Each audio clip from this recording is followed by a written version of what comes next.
Hello guys, welcome to my channel.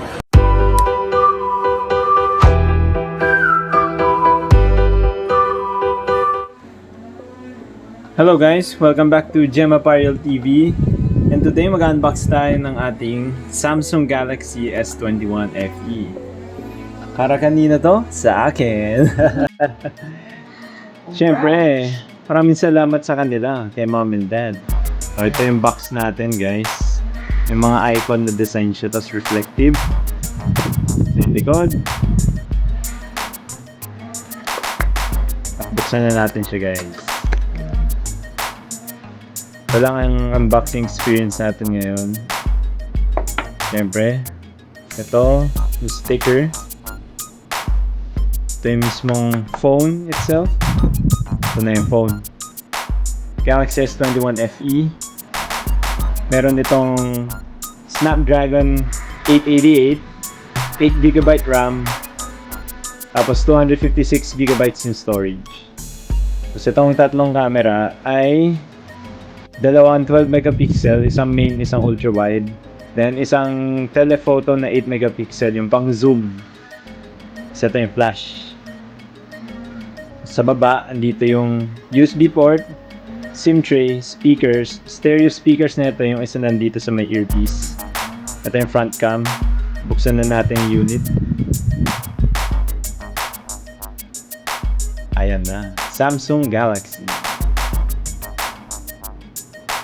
Habang nagbo-boot yan, actually nagamit ko na rin yan, na-testing ko na nung pumunta kami sa Nasugbu sa Canyon Cove.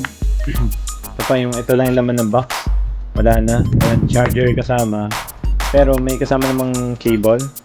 Dito siya. Ito, ang kanyang cable na kasama ay tinatawag na USB-C to USB-C. Dalawang USB-C magkabila ang dulo. Okay, ang laman netong iba, paperwork na, yung mga warranty card, ganun. Hindi na natin kailangan yan. Sarado na natin ang box. At ito ulit, yung unit. May always on display tayo. Ito lang ang box niya. Ang nipis, no? Grabe. Kasi wala siyang charger kasama. Bili lang ko na rin ito na accessories, guys. Ito, una, yung clear case, na hard case din, para may protection yung phone. Then, yung ulo ng charger. Binili ko ito. 33 watts GAN charger. McDodo yung brand nito.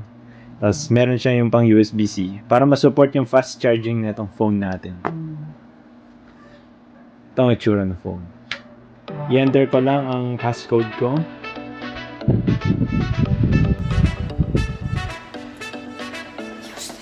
Phone is starting daw.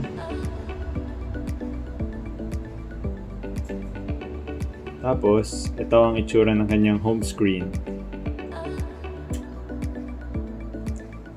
Ito na. Yan. May mga apps na, kita nyo naman kasi ginamit ko na rin. Tapos, ito yung itsura ng camera niya. Kita nyo, may ultra wide. Ito may telephoto, may pang zoom in ka. Tapos yung zoom in niya is hanggang 30 times. So, makakalapit ka talaga. Pwede mo ipang picture to ng moon. Space zoom yung tinatawag na Samsung dito. Then, sa selfie camera, ayun tayo, kita tayo. Meron tayong yung ultra wide mode. Parang i-zoom out lang. Then, ito yung normal. Pag mag-isa ka lang.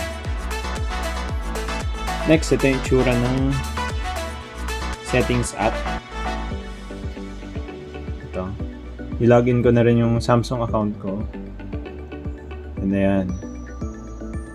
Ito yung phone. S21 FE 256 gigs. And so far, ang experience ko na ginagamit ko is maganda. Kasi doon sa last phone na in-unbox ko rin dito, natandaan nyo yung Xiaomi. Kasi yung nagka-issue siya 3 beses. Yung una pinagawa lang namin sa service center.